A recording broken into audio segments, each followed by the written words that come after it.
Welcome to Heaving Bosoms, the podcast where best friends recap romance novels while drooling over morally gray characters and loving on each other. We've got some brand new patrons to shout out, so buckle up. Sylvia M., Carrie C., Elena N., Gina B., Aurora I., Mariam H., and Brittany T. Thank you so much for joining the Patreon. I'm going to be doubling that and sending it to support Maui. And then some longtime patrons deserve some love too. So thank you to Joanna M., Marie K., Katrina G., Diana G., Kaylee TT, Katrin S., and Jarrett B. The fact that y'all are supporting the show in such a direct way is absolutely amazing, and I really appreciate it.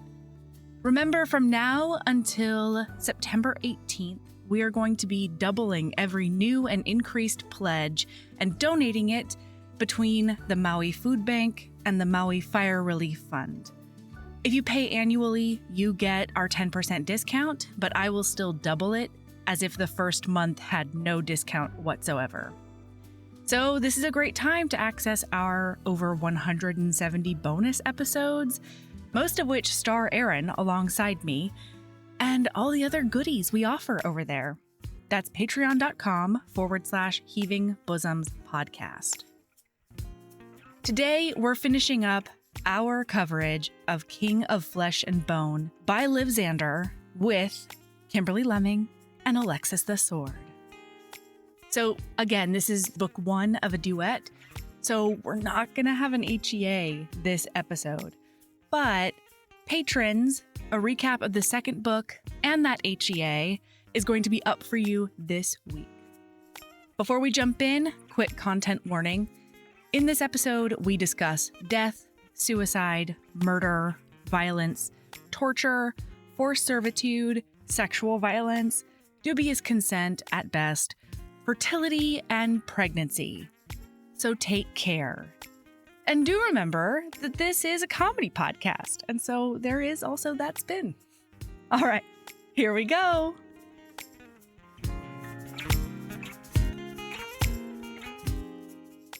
Listen, you all can come to the wedding. You'll be invited. I am so excited for you. We're happy to have you as our guests in our mind palace. Our mind palace. If this man took me to his mind palace, I would be like, this is how it is. Like, I want to say no, because we are about to describe, I want you to keep what we're about to describe about Yarn and mine and know that there is nothing that has happened in this book or the next book that has made me go, maybe this wouldn't be good. I'm still on board. So he shows up.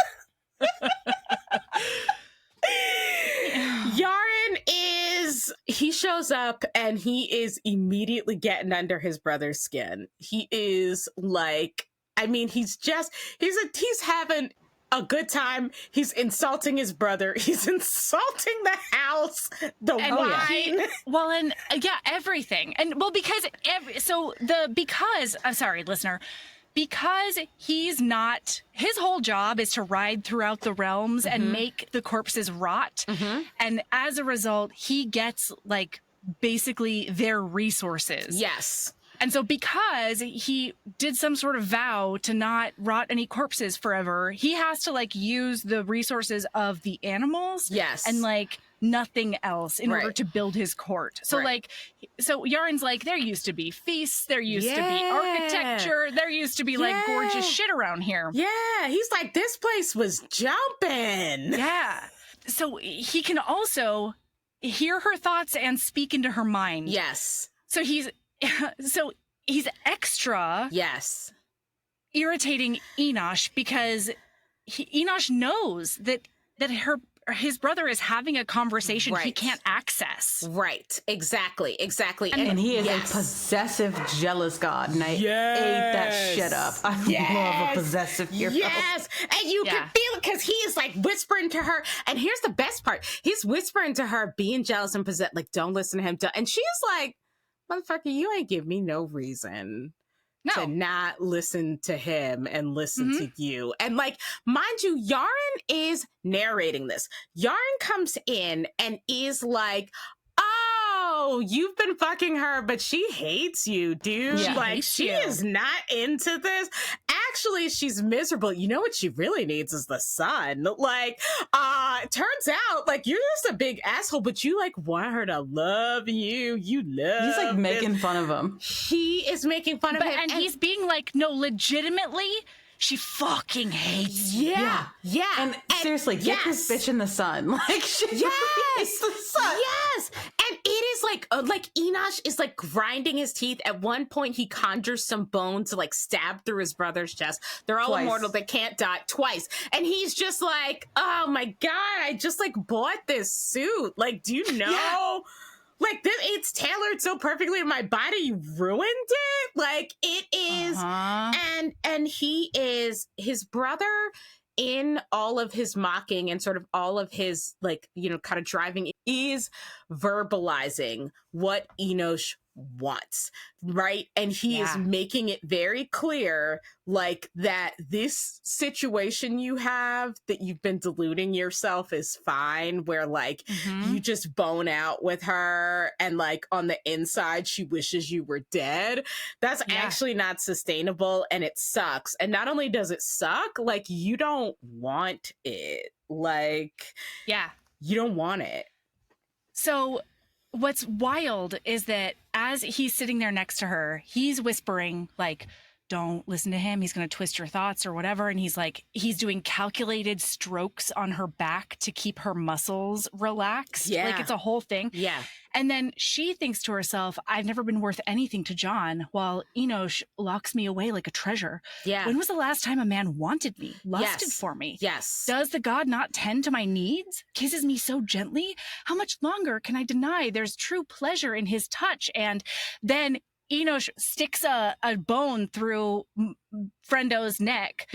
He stops what he's doing in her brain, and she's like, those weren't my thoughts. Oh, fuck. Yes. And so Yaren looks at Enosh and he goes, if only you wouldn't have done that, she might have loved you on her next breath. I was twisting them in your favor because that's how much she hates you. Yes. And Enosh's whole body goes rigid because that is actually what he wants. He wants to be chosen by her. So he bad. Oh my God, so bad. I do want to go back to Yarn in the sunlight bit for a quick second. Yes. Please. Yes. He says, I'm not at the point, but I think I remember it. He's like, yeah, you can't lock up women and just like never have them have sunlight. I've tried it. She slit her wrists. Like, yeah. It didn't work out for me, bruv. It didn't. The fact that he fucking tried. And again, you think that this would dampen my attraction, but it does not. Oh my God. At one point at the end of the book, she enters the realm of whispers and whatever, and there is a woman actively writhing on a noose. Yeah. And he's going, oh man, this bitch, she's so dramatic. Like, if she's going to kill herself, she doesn't have to make a big scene in front of a gas. I told her we were having guests. She could have very quietly killed herself. And again, listener, I need you to understand. I was still on board. One of my favorite Yarn moments was they're trying to have a conversation with him in his realm as he's actively skull fucking this one dude. And he stops mid conversation and be like, "Are you sure you've never sucked a dick before? You're great at this." And he just keeps going and continues the conversation. And Marcy, he's like, I know you're thinking like you're not into this, but you're doing such a good job. I like kind of feel like you're into this. Yeah. Anyways, right? so as I was saying, like it's incredible. It's incredible. It's incredible. And the reason he's actually there is because he's calling in a favor. Yes. He bound a bunch of souls that did him wrong way back when. Yes. So that he could like make them into his throne and make them into his servant and do all of that kind of thing. Yes. And so as a result, he has corpses and they're like making his bed stink now. Yeah. So he would like Enosh to get him more corpses. Yeah. Fresh ones. I need fresh ones. Fresh ones. Because he doesn't control the flesh. Right. So he's like, there's going to be a battle in 10 days' time at like this place. So I need you to be there and I need you to, get me some corpses and then we'll be square. Yeah. And he's like, oh, like he's thinking like this could be an opportunity, but also like he's strategizing on how to keep her with him. Yes. And he's like, if I take her, like that's one way I could lose her. But if I leave and she's by herself, like that's another way I could lose her. Yeah. So he tries to get her to promise not to run away from him. Yeah. And she says, I will absolutely do that as long as you rot John's body. Yeah. And my husband. And he's like, I'm not doing that. And she's like, well, then I'm not going to promise to not run away from you. Yeah. And he cannot understand. Yeah. Like, he's like, you could have lied to me. Yes. And then you could have done it. And she's like, no, I couldn't have. No. Like, I that would be a cannot lie. do that. Because my honor, like, I believe in the vows I made. And while, like, this whole thing is going on, he says something really important. Yaren says, because at first Enosh is like, fuck you and the horse you rode in on. You're riding on her, but fuck you and your horse.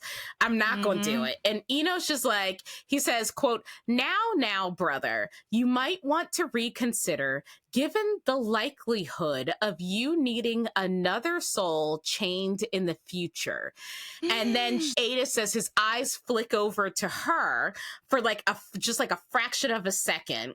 And then, but long enough to raise the hairs on her arm. And then Yaren says, did you forget what happened to your last woman? Poor Nala, bleeding out from her throat. And at this point, Ada is like, wait, what? Who? Hold up. There has been another mortal woman that has... Excuse me? Uh-huh. So what you understand at this moment when you're reading is that, okay, Yaren is kind of being clever and kind of being a dick and like, bringing up this whole thing. But when you read book 2, you will go back to this moment and be like, holy shit. I knew it. I knew there was something else happening. Yes. So there is something else happening. I won't say what it is, but it is like there is something else happening. But yes, so like so Ada is like, who this bitch? Who this woman was? Well, and the way that Yaren phrases it, she's like, what did you do to make her throat bleed? Yeah. Like, you're always talking about snapping my neck. You must have killed her, basically. Right. And that's what she's thinking. But she's also trying to be like she's getting information out of Orlais a bit to see like who this lady was. Yes. And he decides that she is going to go on this above ground quest with him. And he says, are you sure you don't want to promise me that you won't run away? And she says, I can't do that if you're not going to rot John's flesh. Yeah. And so he says, okay, bud, would you count at 3? Yeah. Just like, it's going to hurt for a minute. Just a minute. I hate pain. I hate it. And then he breaks her legs again. In like a couple of different places. And she's like, what the fuck, man? Oh, wait, we have to go back because it's important to plant this seed. Twisted him. Oh, yeah. Plant the seed, please, Kim. Tell people. Okay. Tell the people. Preach. So while they're having this fuck fest, she gets her period. And so she's like, I can't touch you this week. It's impure. And he goes, why? It's a perfectly natural thing. She goes, oh, it's against God to have a man lie with a woman, lie with his wife during that time. And so then he goes, I'm your God, first of all. But yeah, okay, I guess we could just skip you this week, my little wife. And she goes, oh, fuck, I just called myself his wife. He's into it. He spared me the indignity of having sex on my period because I called myself his wife. I'm fucking terrified. There's something happening under the surface that I don't know about. Meanwhile, he's just cheesing. Like, yeah, she called herself my wife. His tail is wagging. Yeah. Yes. He's delighted by this. Absolutely. And she is horrified with herself because she also realizes that it was a Freudian slip, basically. Yeah. And Like, she just, And there's another moment where she says they do something and she really enjoyed it. And then she says something like, well, I guess I might as well go to the whorehouse now. I guess I'm just a whore now. I guess I did end up at the whorehouse after all. And he says, he picks her up and soothes her. And he says, flesh of my flesh, like never bone of my bone. Bone of my bone, never a whore, always my woman. And he's just like, I mean, and mind you, this is early enough that, like, she doesn't quite, like, she's torn about how she feels about this. Because first of all, that line will live in my head forever. Yeah, of course. I mean, that's another one where I stopped what I was doing and, like, looked into the middle distance. Yes. Like, yes. Because it's a really, and she's like, she's kind of conflicted about it. But later, when they're out on this, so they like go out on the prowl, the ride with her, she's her riding broken her legs. She's riding yeah. in front of him with her broken ass legs. Yeah. And he tells her that this is for her safety, right? Like, this is also because it's not just, I don't want you to leave me, but if you leave me, like, the people out on these streets are horrible. Like, you think they will hate get me. What do you think they're going to do to you, right? Because there's been rumors of, like, a lady riding with this king of flesh and bone. Yes. And he understands that mortals will take her for leverage against him. And so he's like, it's also for your safety because, like, I mean, God that I am, I actually cannot control your flesh here. Yes, exactly. And she realizes that real quick. Yes, exactly.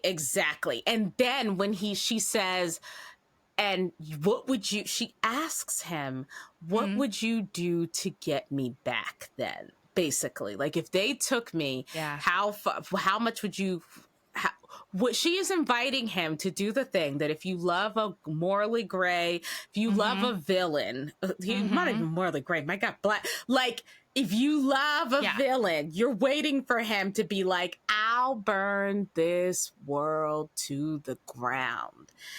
And here's the thing, listener, he doesn't answer. Nope.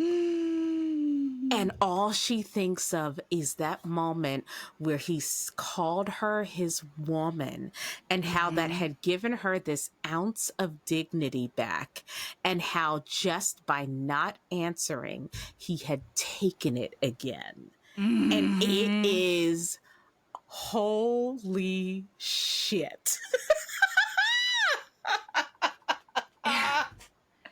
I was a little mad at him. I'm not gonna lie. I was mad at him so much. I was so much in this book. I was mad until we get into his head a little bit on this horsey ride, and she is still. Well, he's questioning her, like, "Why didn't you just lie to me?" And she's like, "Well, I'm not a liar, and if you want me to stay by your side, you gotta at least rob my husband's bones. I would like it if you brought it everyone." And he's like, "Why do you have so much loyalty to this fucking asshole?" And she's like, "I was his wife. I gave him my vow. Like, I wasn't a good wife because I couldn't give him a son. I could at least be a good wife in death.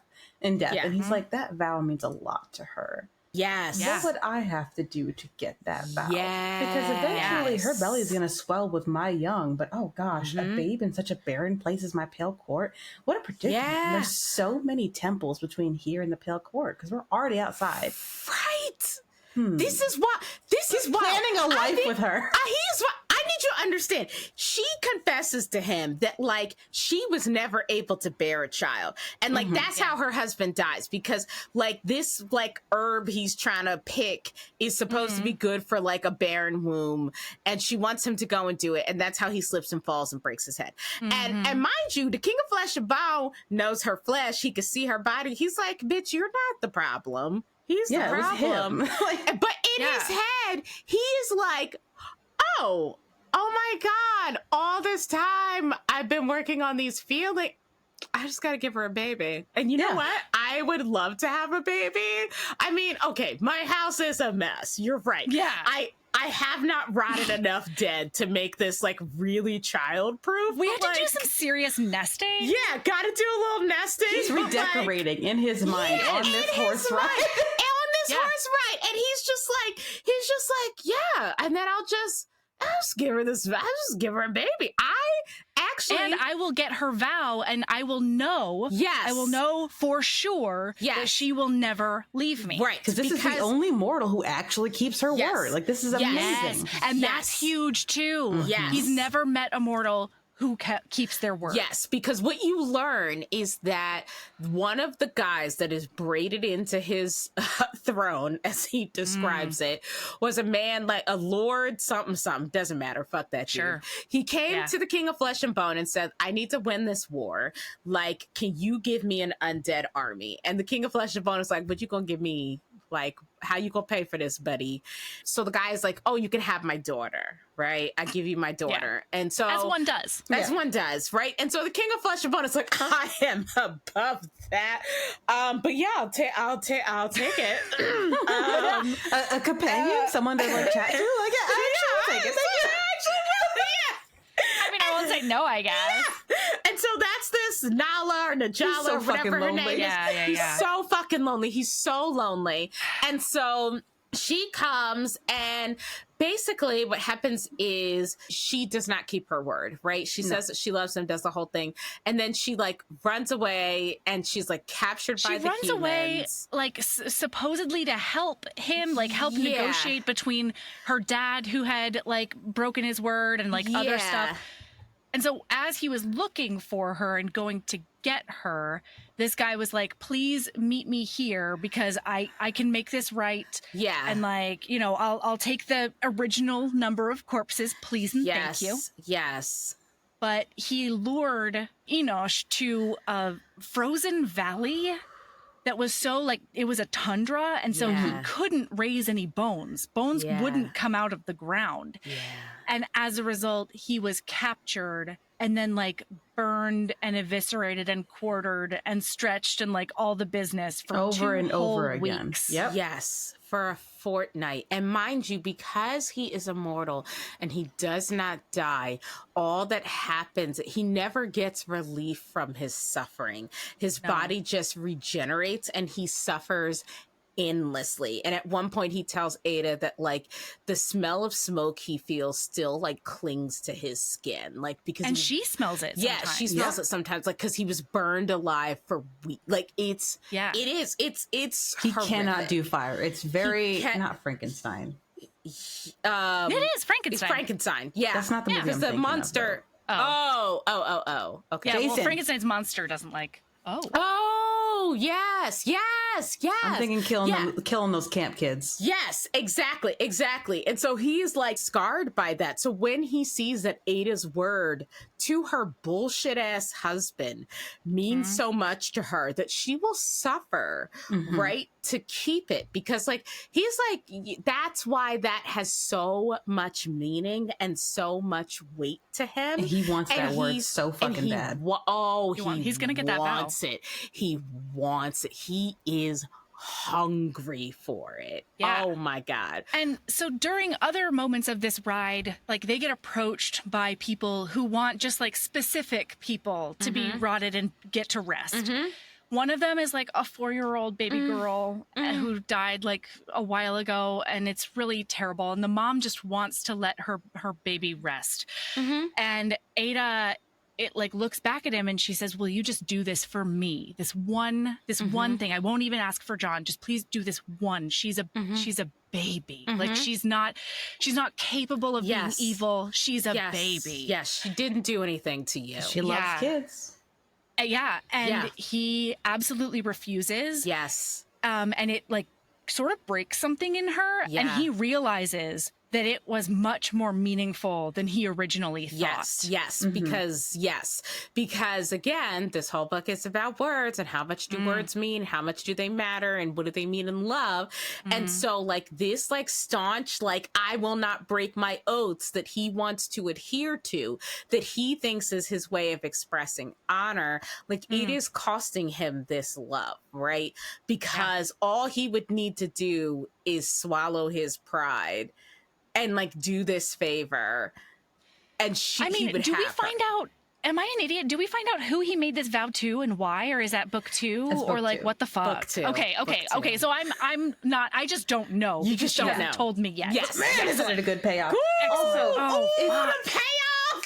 I know I keep just derailing us, but could we just go back to the battle so I can just read a script from Yaren, our king, who I would fuck but am terrified of? Yes, absolutely. Yes, this is their first thing they do, and then the rest of it happens after. So Yaren's out here doing tender on the battlefield. Yeah, with corpses. So he's picking out 4 corpses, and he finds this woman, and she's crying over her dead husband, and he goes. Because she's not dead yet, but he wants her to be because he wants to fuck her. So he goes and starts whispering in her ear. First, little Henry, taken by yellow fever, and now Thomas. What's there left to live for? Nothing. And he's just handing her a knife at this point while whispering this in her ear. He gets her to slit her own throat, and then immediately goes, I didn't think this through. Now her fucking neck is gonna be flapping as I'm thrusting into her, and like her skin is all pale. No one wants that. Can you at least just like fix her neck, please? And now it's just like, oh my god, fine. And it's just like heals her fucking neck. It's incredible. Ada throws up. Like she's so disgusting. And meanwhile, listener, I was like, I will still go with this man. Alexis thus Ward. When I tell you, I would have been bent over a bayonet, like whatever I could bend over and prepare myself. I was ready. It's crazy. There's a dude with a spear in his head that like he's like and he's telling Enosh to like heal these wounds, and Enosh, as he's doing this, is explaining to Ada that like sometimes when the dead die violently, like their souls don't leave right away. They're sort of confused about what the situation is, and he's like, Yaren, like can you just do this and shut up? Like I really need you to focus. And Yaren is like, I gotta keep these corpses for a while, man. Like, you can't rush this process. Right. Like, this is a big decision. This is basically decision. Like buying a car. Yeah. Like, I gotta keep this car for a while. And so he's just gathering the corpses and whispering to them, like, we're gonna have fun. You're gonna love me. It's gonna be great. Like, everything's gonna be chill. And yeah, Ada is horrified. Absolutely. Horrified. So at the end of this, he says, what would it take? You know that vow you gave to John? Yeah. What would it take for you to give that vow to me and stay by my side voluntarily forever? And she says, you're gonna rot all the children's bones. Every 12-year-old and under who's dead right now, they are going to be able to rest. That is something you are going to do. Yes. And he says, okay, fine, done. And she's like, you got to do John's bones too. Like, just like, let me have this. God damn it. He's like, will you stop fucking talking to me about motherfucking John? And ultimately, that's why he does it. He's like, I just don't want to hear his name anymore. God damn it. Because he's like, fuck this, John. He's furious about it. He's furious about it. And then, was there anything else? Like, I want to be able to go see my father. And he's like, hard pass on that one, I think. Yeah, I think those are the things that she gets.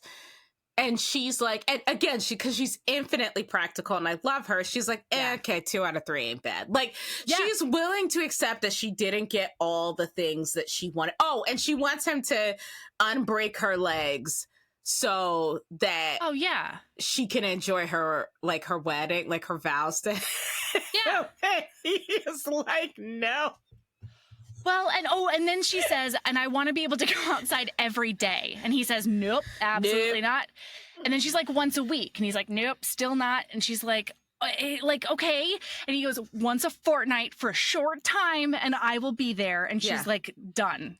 And like the only reason he does that is because he has watched her come alive on this trip in a way that she has not been in the courts. Yes. In his fucking mind, he's like, oh, I guess you really did need sunlight. Everyone was telling the truth. Yeah. Like, no shit. Bitch need to touch grass. Yes. And there is something about... So he can't control her flesh. He can't control her. Like, he can't, like, help her get wet or, like, anything like that. So the sex that they have in this inn while they're stopped and doing all this negotiating is, for him... It's almost like all this sex has happened in the book, and then you get to this moment, and it's like, oh, this is the first time. Like, because he actually is a little bit out of control. And he's kind of like, oh, I didn't think I would like this, but turns out. Absolutely. Like... Oh, that's right. And then he says, I want one thing. And she says, okay, what is that? And he's like, one time. You are like, I get you have to say yes to me immediately, no matter the circumstances. And like, you're going to be in it and you're going to be enthusiastic and like all the business. And she's like, I mean, I guess, I can do that. Yeah. And I think I thought at first it was him asking her to initiate, but it was just him asking her not to like flinch. Yes. And I think that says so much. Yes. It's a really incredible, it's like the moment where you get to this outside world and you're like, oh, when you were inside the Pale Court, you were doing a little bit of too much protesting. You were acting like you didn't need this, and you actually do. Like, it is delicious. Well, and I think you're right. I think it does say more about, like, even if he didn't realize he was doing it, he may have been doing more physical manipulation than he thought. When they were in the Pale Court. Yes, because I do think he was lying to himself. Oh, 100%. He's lying to himself. And so, like, the sort of, like, Enosh is struggling with, he says certain things, but then he does and says other things that make it clear that he's going back on his word. And he can't really understand that, like, sort of mental gymnastics, but the physicality of it is how it's playing out. It's because his domain. He's the king of flesh, because that's his domain. But the thing that he also is like, I get you pregnant. Yeah. You can have a and baby. she's like, you should have started with that. Yeah. She's like, bring that dick over here. If you would have led with that, you could be getting dick down tonight. All the time. All you had to say was, can have baby. My legs are open. Like, what the fuck were you doing? Yeah. And he's just like, oh, shit. Then he has this moment where he's kind of like, damn, I gave all this other shit.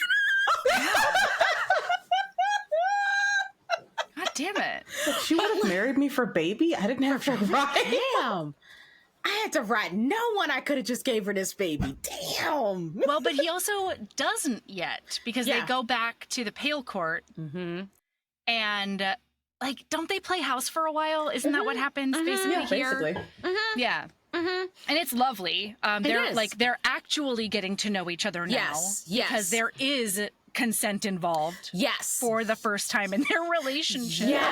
Yes. And there is, like, this is like, they are really falling for each other. And importantly, again, I'm not gonna spoil it, but importantly, what you are also learning about her in this book is that for her, vows and duty are a separate thing from morality and how she feels about a thing. And that it starts out like Hades and Persephone, which I love this about this portrayal of Hades and Persephone, that, like, what she's actually doing is saying, oh no, these two people are meant to be. They're the same kind of crazy. You don't think that they're the same kind of crazy, but they are. This idea that Persephone comes down and becomes the queen of the dead and becomes corrupted. Corrupted. No. The more time you spend, it was always in there. And so, like, these, like, it's delicious. Even though my heart is in my throat, because I'm like, damn, this shit ain't go. What is there so much of book left? Oh my God, there's so much of book left. Yeah. Yes. Oh God. Okay. And it doesn't last. It doesn't last. Okay, we gotta. But because Yaren jumps in again, and Yes. he's like, I need another thing. It doesn't really matter what, but if you do a thing for me, then I'll like give you 15 words, right? And he's like, 15 words that you can say to her, and it'll work. But you have to do it like when you're doing something nice for her. Yeah. It's the best time to do it. Yeah. So he decides that he's going to take her on a trip to go see her dad and rot John's bones. Yeah. And then come home. It's going to be like a quick day trip. Yeah. But on the way, he stops in a field, a wildflower field, and he's like, "We're going to stop here, and we're going to get you some food." And then he builds her like an entire elaborate gazebo because there are so many more bones out here than there are in the Pale Court right now. Like his resources are abundant. Yep. So he builds her this whole thing, and she's like, "Oh, no wonder he said the Pale Court was beautiful. Like, this is beautiful. This is beautiful." Oh, and yeah. Real quick, I would just like to note, after they actually get married, he will not stop referring to her as wife. It's his new favorite 100%. It's his new favorite word. All the fucking stops to be a good husband. He is like gifting her shit constantly, asking for her kisses. Yes. Oh, yeah. So cute. Yes, and he's simping really hard. He's cheesing. He's fucking cheesing. And he's like, because you're my wife. You're my little wife. What my wife for my wife. Whatever my wife wants, my wife gets. Like he's, oh my God, he's pathetic. Very much calm down. Like, take it down. Yeah. Bro, relax. So they start having this conversation where they're getting very emotionally close. Mm-hmm. And she starts realizing that she is in a perilous situation as far as her heart is concerned. Mm-hmm. So she tries to be like, okay, well, I'm done with Sandwich. So why don't we get back on Horsey and like go to the place? Mm-hmm. And he says, nope, I'm calling it in now. It's going to be now. And so she's like, oh, okay, enthusiastic consent in a wildflower field under a gazebo of, whatever. Mm-hmm. My favorite. And I mean, they have this like transcendent soulmate kind of sex. Yes. And he can feel it and she can feel it. And they're talking about, she says, return to your duty of like taking care of all the corpses. And he says, oh, is that what you want? You want to like have me go out and then come home and my family will be waiting? And like they're talking about their like the children they're gonna have, and like he knows that she is so in it now because he says, I will return to my duty when you love me. Yes. But he's like, oh my God, I think it might have to be tomorrow. Yeah. Because I'm pretty sure she loves me at the moment. Yeah. Like she thinks of him as a moment. Yes, she did. She thinks of him as a loving God and her as a willing captive. And she is just like, it is sensual. Like up until the sex in this it's so hot. The spice has been spicy. It has been spicy and it has been filthy in a way that is completely delicious. Yes. And then you have this moment where like they are both so vulnerable and like weirdly I was like, holy hell, this is smoking hot. Because they are stripped down and he's calling her beautiful. Like it is, oh my God, it's so good. Yeah. He doesn't even know it, but he's calling her soul beautiful. Yes. Like it's a nutty good scene. Yeah. So however, she does feel a splash of wet on her face and she's like, ugh, what happened there? Turns out he did get shot by a couple of arrows. Yeah. Because, listen, he was just like so enthralled with her that he didn't realize he was just like summoning a bunch of dead. Yeah. Like they were like, oh, my master is at a heightened state of emotional situations. Like I got to go protect him. That's right. But they did lead a bunch of soldiers to them. And he was so enthralled, he also didn't notice. Yeah. He was too deep in that coochie. Because you know what? He was, he was deep in, and sometimes when you in that deep, you can't get out quickly. I'm not throwing stones. Okay? Like, damn. Yeah. So they get super attacked and ambushed. He's trying to protect her. He's erecting like bones in front of them and stuff. And he puts her on the horse and he says, "You have to go." And she says, "No, I'm absolutely not leaving with, like, come with me." And he says, "No, I have to stay here and hold them off. But this horse is going to take you to the Pale Court and I'll get away as soon as I can. But you're the only one who's in like actual danger right now." Yeah. And so he ties her to the horse. And the horse takes off. This is a dead horse, by the way. Yeah. It's been dead the whole time. The horse takes off and like shit goes down. Something goes sideways. The horse tries to jump over something. She doesn't have like, she's not in the right place. And her gown, the couture gown that he made for her this time is so fucking heavy. Yes. That she realizes there's no way she's staying on this horse. So she gets thrown. Like she and did the horse, before. Yeah, because the horse is dead and has one command. Just keeps going. Yes. So she's like a day's ride away from the Pale Court.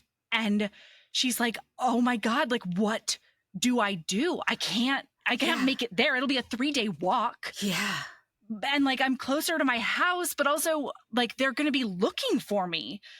And I don't want to bring them to my dad, but like, ultimately that's what she does. Yeah. And she keeps on being like, I have to get back to the Pale Court. I have to get back. Yes. And boy, she doesn't. Oh, listener, I'm so sorry. We also forgot to tell you earlier that one of the stipulations of getting married was that he was going to unchain her. Yeah. Because there was a minute when she was chained to his throne. Oh, right. Oh, it was more than Yeah. a minute. Yeah. It was like a while.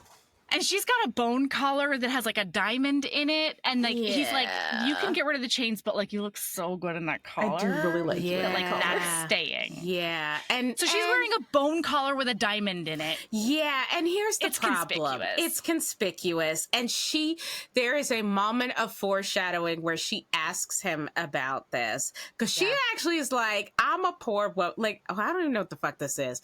And she asks him about the diamond, and he says, "Well, I just love the way it looks on you, and it reflects the color of your eyes, like this whole thing." He's like, "But yeah, mortals think it's worth something. They like kill each other over it. Who fucking cares?" Yeah. And it is this moment of foreshadowing.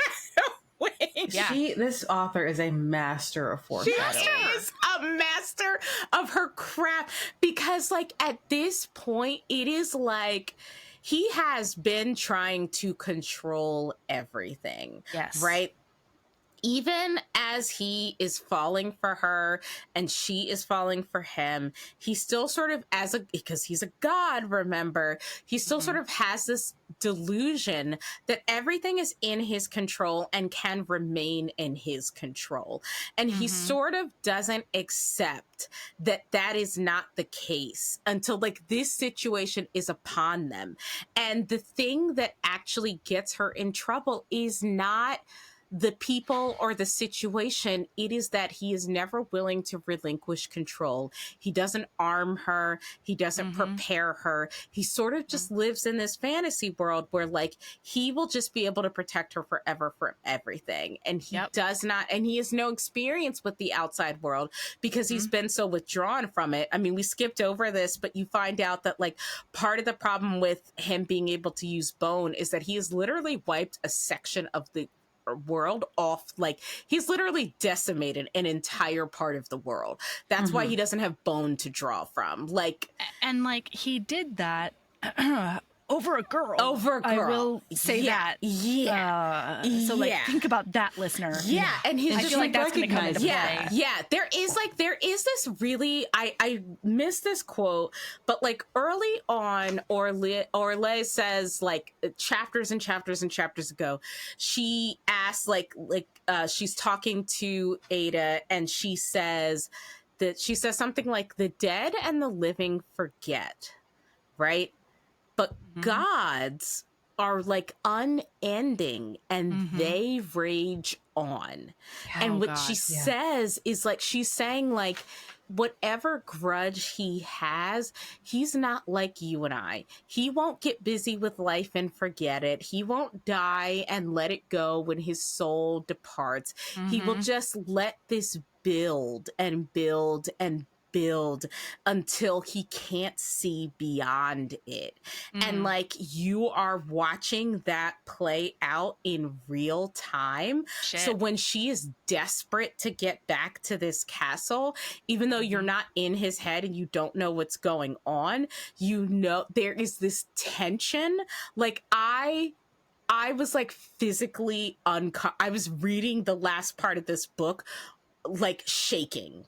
Yeah. Same. Like, like it's incredible. I broke my rule for the first time in a long time, and I just started Muppet texting on Discord. Yes, it's so true. Normally, I refuse to talk about books with other people before the podcast because it's got to be fresh, but I was just like, fuck! No, Melody was I had to yell at her for messaging reading the second book. Yeah. Yes. She was like, I can't live like this. I gotta start book 2. We were like, bitch, we are recording a podcast In like an hour. You don't have time for this. You gotta make notes. And Melody was just like, have started book 2. Started book 2. She's like, I'm not hearing it. She like the all caps. I'm telling you, listener, all caps messages where she is like, what?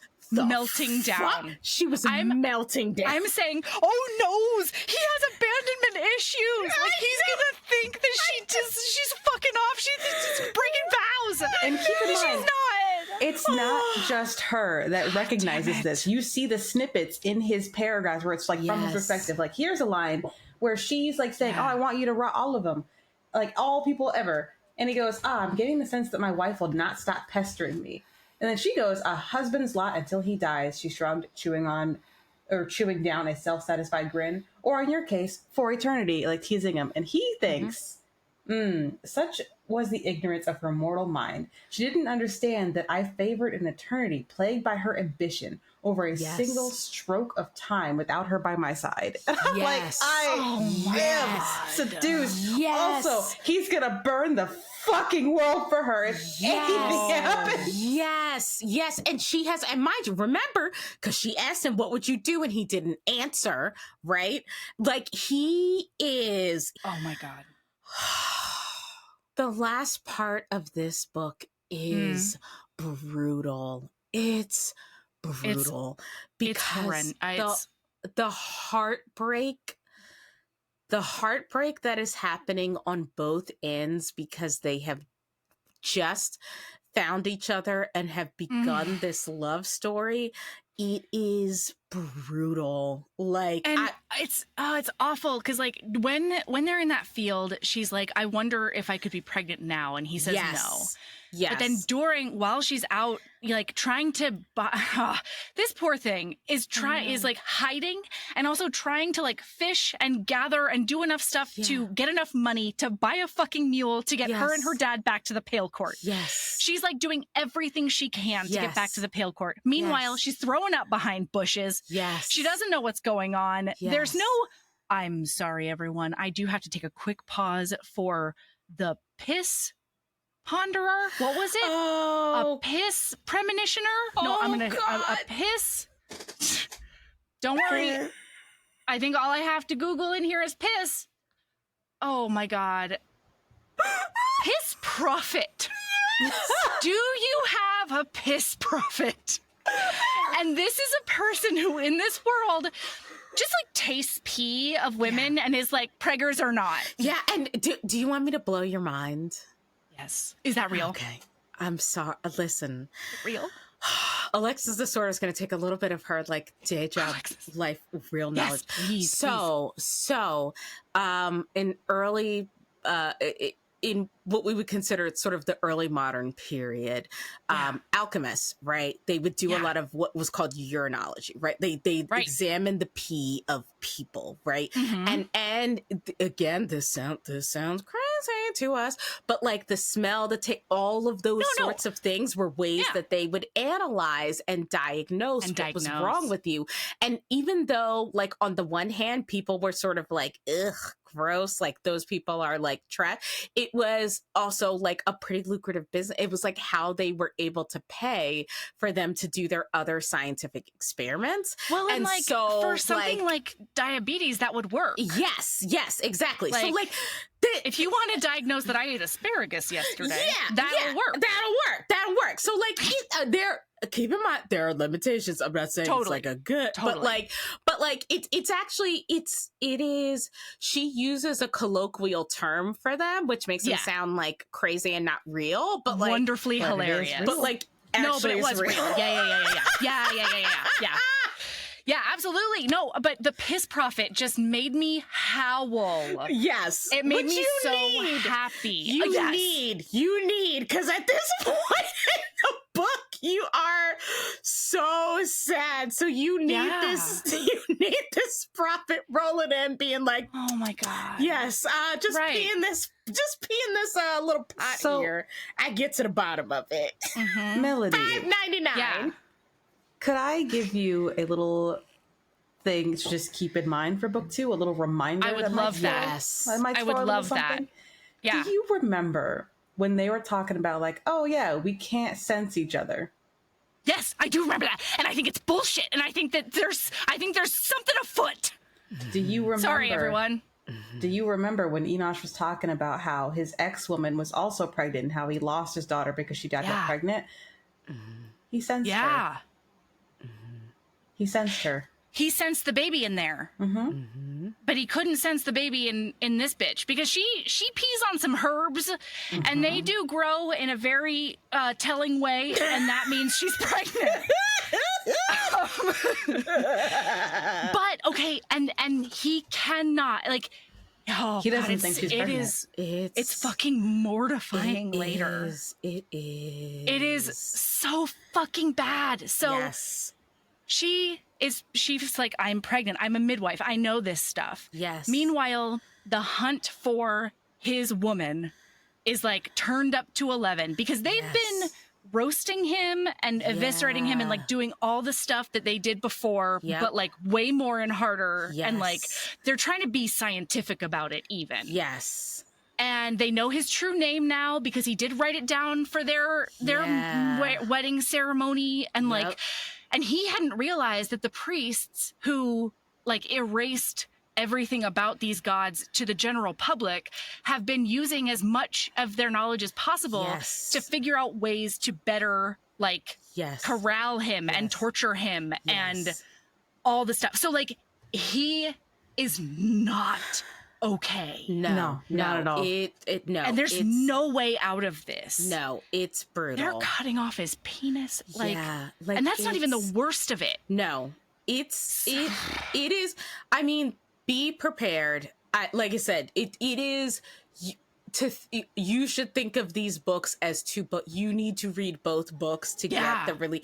Don't feel like I can read book 1 and just take a break. Like, you need book 2 because like this is the point in the curve. They are at rock bottom at this point. Oh, and you feel it so hard. Oh my God, it's also, you sense she has this. Not only this desperation to get back, but also when she realizes that she's pregnant, she wants nothing more than to share it with him. She's so excited. She's so excited, and she only wants to get back to share this thing with that, because like we skipped over, he'd been fucking her and been like, I'm put this seed and we gonna have this baby. Like, it has been baby batter. Listen, listener, if you have a breeding king, this is the book for you, this baby. Is the book. This is the book.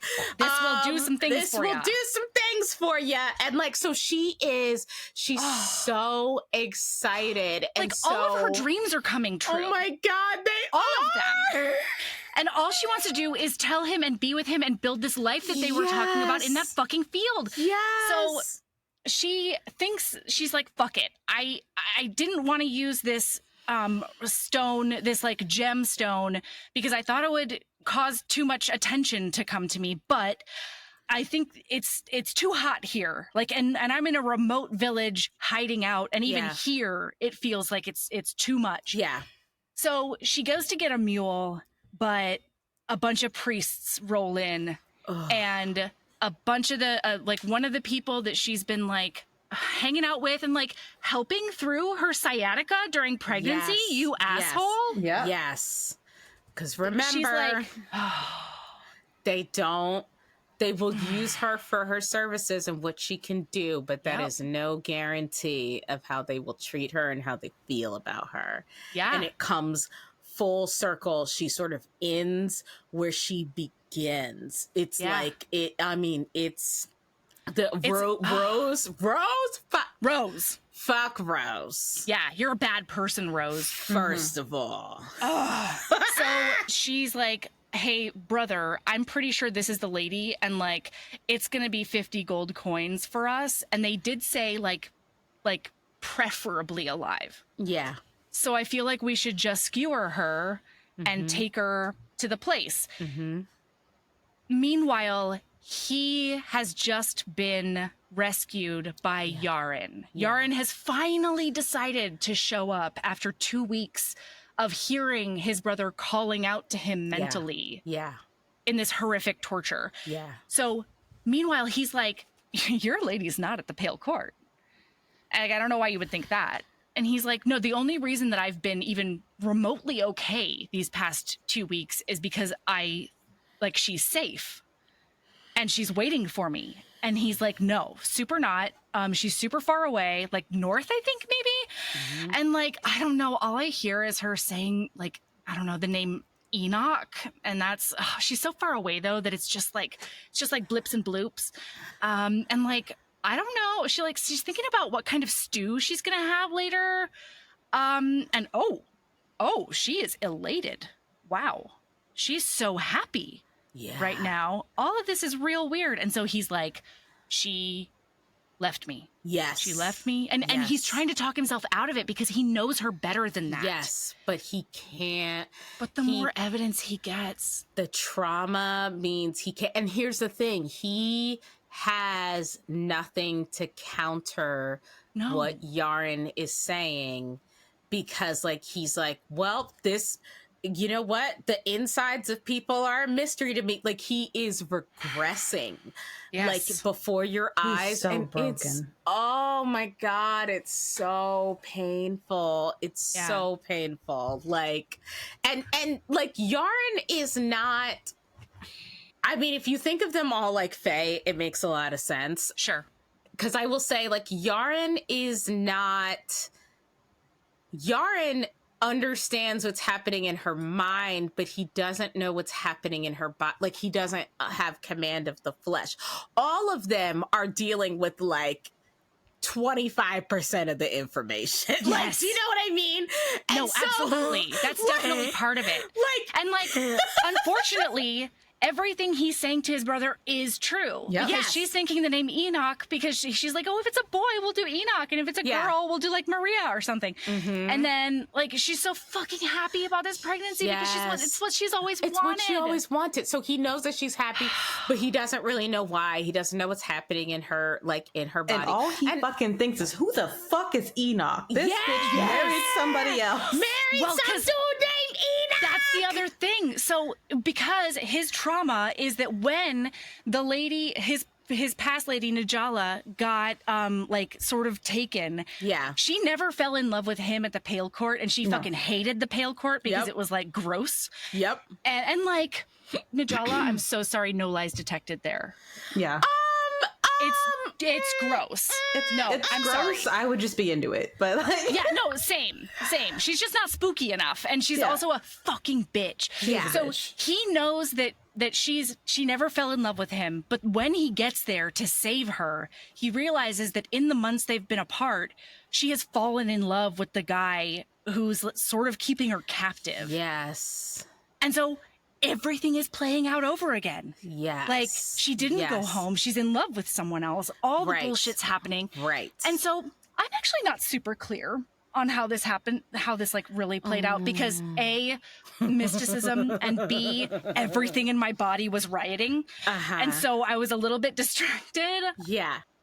But like, she gets stabbed. Yes. He gets Yaren to take her mind parts to the court of between thoughts. No, he gets them to basically bind her soul to her body. Exactly. Like remember how she that did thing with I the said? servant. Yeah. Yes. That line I said early on where I was like, remember where Yaren's looking at her and he's like, ba, ba, ba, ba, ba. So that's technically what he gets her to do. But remember, there's a third brother in this equation. Yeah. Who has and the that breath third brother is of pretty life. mad. He's at pretty him. mad. And he's already thought this is unfair because she should have died. Exactly. And he stopped her from dying. Yes. And so he's like, well, she's mine anyway. But yes. But I guess for me, I didn't understand the proximity of it all. Like, because then they're somehow physically together. Did they show up physically? Yeah. Or did her to go mind get her. get taken? Yeah. Yeah. He went to so they were there yes. physically. Yes. But then he didn't just take out everyone who murdered her. That makes no sense to me. Enosh. Well, they were already gone by the time he was found her body. Yes. upset. Yes. Oh. So she's abandoned. He got there too late. Yes, he got there too late. But her soul is still there because sometimes they linger when it's violent. Yes. Exactly. Oh, that shit. thing he tells her on the battlefield where he's like, sometimes when a death is super sudden and like the soul is confused, The so it hangs foreshadowing around. in this book. The God damn it, Liv foreshadowing. Zander. Telling you, Liv Zander is doing the work, baby. Wow. Like, yes. So that's why he's How the able fuck to is this her do only it. book? I know. I'm like, again, Liv, if you listen to this podcast, where are more books? There are no books. Well, maybe not in this. Not this in world? this particular world. Yeah. Okay. Yeah. Which is all I care about. Which is Sure. I No. mean, Absolutely. you know, like these are my babies. So that's how it ends up happening. But it is also how do I want to say this without giving spoilers? What I will say is that so he sets this up, he does this. It is clearly not what he wants because you remember early on he's saying, "Oh, you're so warm. Oh, you're so right." It's like the most important thing to him, right? Like I recognize you're that never going to call me master. You're never going to call me master, which is what I will say. The last line in this book, she goes, "The light faded away, leaving me with no pain, no warmth. Coldness gnawed on me from the inside, along with an overwhelming need to find warmth in Enosh's arms. I tried to call for him. Lips refused to open. My mind called to him instead, saying only one thing, Master." Oh, End book. Which is why Melody immediately ignored the podcast. And I was dove like, into that second book. I will burn everything down. To second book. Like she was just like, I cannot. I barely ate dinner. Yeah. That's how she good this book messaged us is. like, when are we recording part 2 for book 2? I'm reading book 2 now. This needs to happen immediately. And I don't like I'm gonna have to talk about it. I'm gonna have to talk like we're doing it for Patreon and we decided that already, but just like, oh my god. So what I'm saying is y'all need to get on this Patreon. Holy shit. Get on the Patreon. More importantly, read these fucking books. Read these books. I cannot stress that enough. These Do books. check all of the trigger warnings though. Do check those. They're on our website. Yes. If you are a dark romance girly, you need to be all up in this book. Yes, because it is excellent. The prose is excellent. The story, the plotting, it is so good. And I'm going to tell you right now, you thought book 1 was good. You thought book 1 was a ride. Let me tell you, book 2, ain't ready for book 2. You are not ready. You will be unbelievable. done. I'm 20% and I'm fucking heartbroken. Like it is, and you listen, I read these books like I don't know how she's gonna do it. No, everything's impossible. She's dead. She's so cold. I'm so sorry, everyone, but she is. She's dead. Because she's dead. You are reading these books like there is, not only is there no way, I don't know how she's going to resolve this, but you leave it being like, there's no way she could redeem this love story. It can't it's impossible. I'm trying to tell you. Is it the best? She's a genius. It's gonna change. Well, and like what? Best. You said out loud that like there was a before you, there was a you before this book, and there's you after this book. Yeah. And man, that's super true. Yeah, it is. It has made me re-examine. It's transcendent. It's transcendent. Like it is. Like I can't. It's similar to how I felt after Everything, Everywhere, All at Once. Yes. 100%, which we did watch. Oh my god, that was one of the best. That was one of the best nights. We had a movie night and we that was watched the best. it, and it was incredible. But yes, it is like you feel like your whole body has changed. The way you look at the world has changed. The questions you were at.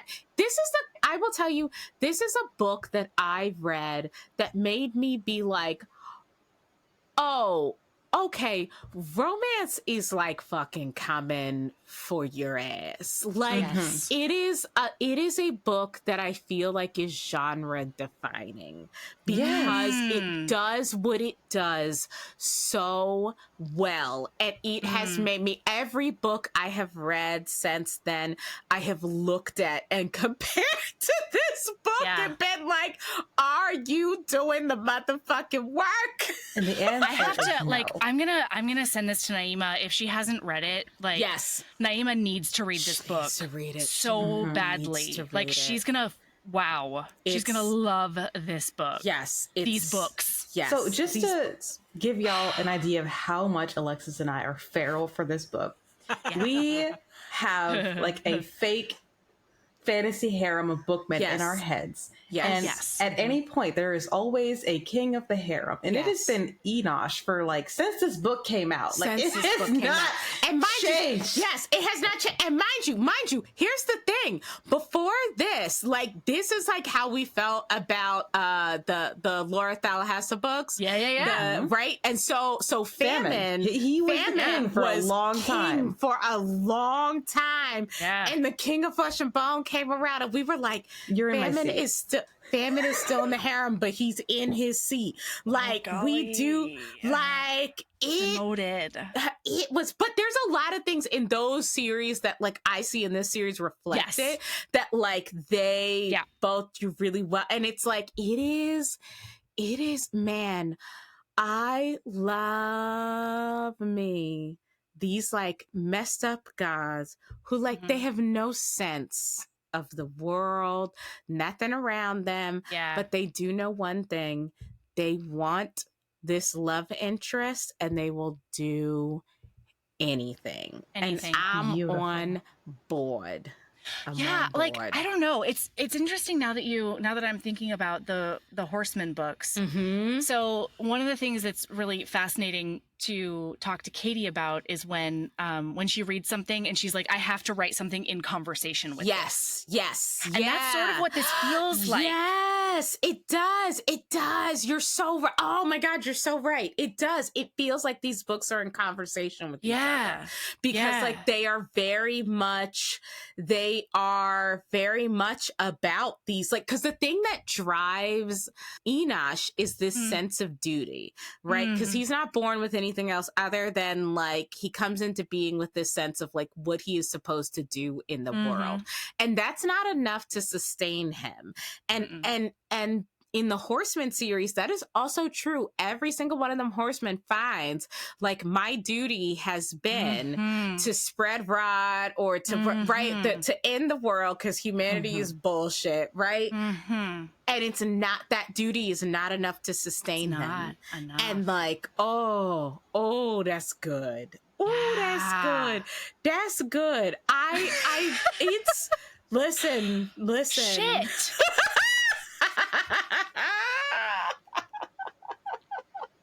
Oh my God. Okay. Do you have lady loves?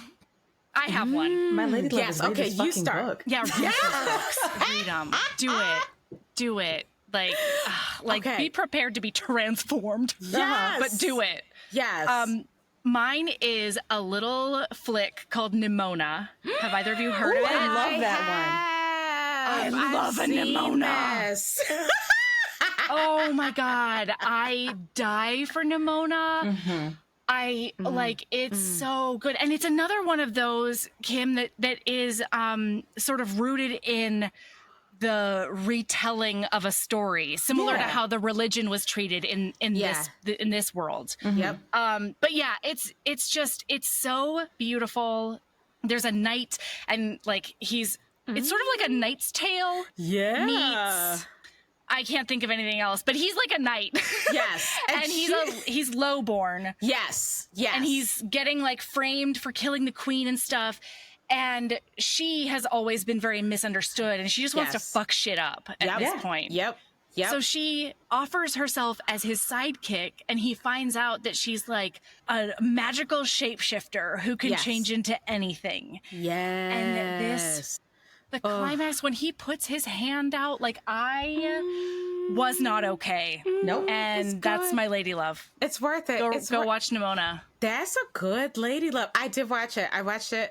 Me and my brother had a Netflix party and watched it. I love it. Because we're both two weirdos. We were like, well, I don't want to like talk to a human, but I would love to like be on chat with you and watch a movie. And so it's great. Oh, I do have a lady love. I do have a lady love. Okay. So I don't watch a lot of TV because movies, because it's just hard for me to like sit still and be on a journey. However, my husband and I have been watching the TV show Ghosts. Like that's like been our like dinner TV show. And so the whole premise is that like it's this woman and her husband who like leave New York and go get an Airbnb. I think it's originally a British show. And she falls down the stairs and conks her head. And because of that, she ends up being able to see and talk to ghosts.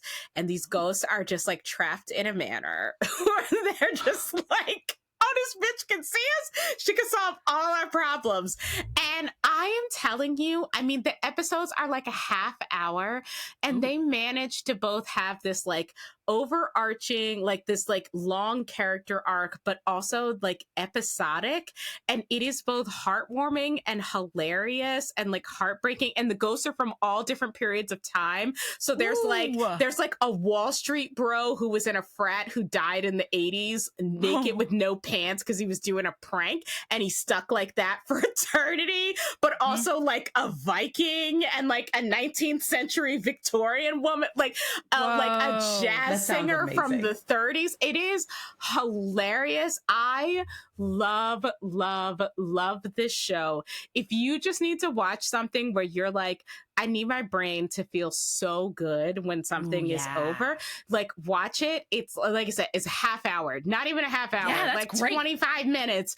And like you will just, your brain will feel so good and you will cackle and laugh. And like it is excellent. It's so good. So that's what I would say is my lady love. It's been bringing me joy, man. Love that. I'm telling you. I do have an actual lady love. Tell me everything. Ooh. And that is Baldur's Gate 3. Yeah. Like, I just started playing it today because I was gonna like really re-listen to this book and play it. Can't do that. The storyline is too fucking good. But basically, Baldur's Gate 3 is you're basically playing D&D in a video game. Like I made my character. I'm a little gnome warlock named Capini because yes, that was my last D&D character. Now I am, because you can select like you want the story version, you want the balanced version, you just want combat. Of course, I chose the story version. So I am just going off in the world, eldritch blasting my way through every single problem, having the time of my life, collecting all of the badass bitches to go fuck shit up with. Incredible. It's amazing. Incredible. I love it. I made friends with like a brain dog. I accidentally killed it. But you know what? The time we worked together was magical. Was special. It's magical. It was special. It was special. It's a beautiful. some beings aren't meant to be in our lives for a super long time. Yeah, This is true. This is true. in passing. This is true. And listener, I had put Kim in book jail because I was like, okay, I will confess I don't have a lot of chill. So I was like looking at next book. I was like, no, I need next book. You're in book jail. She was screaming at me about Ambrose. Right. But then about Ambrose, because I was like, where is rest of book? You're in jail. But she said that she was playing Baldur's Gate, and I was like, damn, that does get you out of jail. Like, I don't know how to tell you not to do that. Did you get it? It was no. This is the thing. I have to like. I need a gaming PC. Is what my problem is, because I've been into the sequel. So I play The Sims, and I also have been into the sequel to Oxenfree. Ooh. And so between that and The Sims, my computer is like, girl, honey, we're processing too much. you can't put another thing, baby. You cannot put another thing on here. So now I'm like, I need a gaming PC or else, like, how else am I gonna play all these games? Please. So I'm super jealous, Kim, because I want to, but I have to finish. I think I have to finish Oxenfree before I can get Baldur's Gate. Okay. Honestly, I shouldn't be playing it this month anyway. I have so many deadlines, but I am anyway. You truly, You know what? you though, truly sometimes you do need to turn your brain off for a sec. Otherwise, you'll sit there and like nothing will happen regardless. So yeah, that's true. You know, So- I try not to abuse that notion, though. I have a tendency to abuse that notion. I mean, sometimes you have a podcast to record, and you gotta start book 2. You gotta. And you're messaging your guests like, I don't know what to tell you. I'm not reading gonna be book okay. 2. I'm not so gonna sorry. be okay. I'm not ready. So fair enough. I was ready. I just couldn't. You were. I don't like, but like emotionally, I could tell from your face. You were. I would not have been ready. No. Had I not. You my God. you needed a little bit of book 2. I would say I did. Listener, if you start these, but even if you can't read all of book 2, just like start it a little bit. Start it, to give yourself a sense, because like when I say book 1 ends, like book 1 ends on like, and I would not, cliffhanger to me feels like the wrong word. Yes, I guess it is a cliffhanger, but it feels like the wrong word because it is so clearly that like, if this book was, I don't know how long it is, but if it was like combined book 1 and book 2, I feel like it'd be like 600 pages. And I like would have read it. I would have read that. But it would have been so long. And so I feel like the book was literally split in half. You are not. And so like, even to if the point that I didn't check this, but like if they didn't come out on the same goddamn day, that is cruel and unusual. Yes. I came to these books late. They were both already out. So I had thank God. I mean, because I had no idea. But like, if I would have had to read this in real time, I still like sometimes they'll put duets out at the same time, but still, I think she put it out at the same time just so we wouldn't cause a riot. Yeah, and that is smart. It's like, smart because we would have rioted. Yes, because this. I had the Molotov cocktail at the ready. I needed book. That's right. The lovingest Molotov cocktail. True. It is. I don't even listen. Let me tell you something. I don't even like email. I hate email. I don't want it. I don't get like. Listen, I love Kim.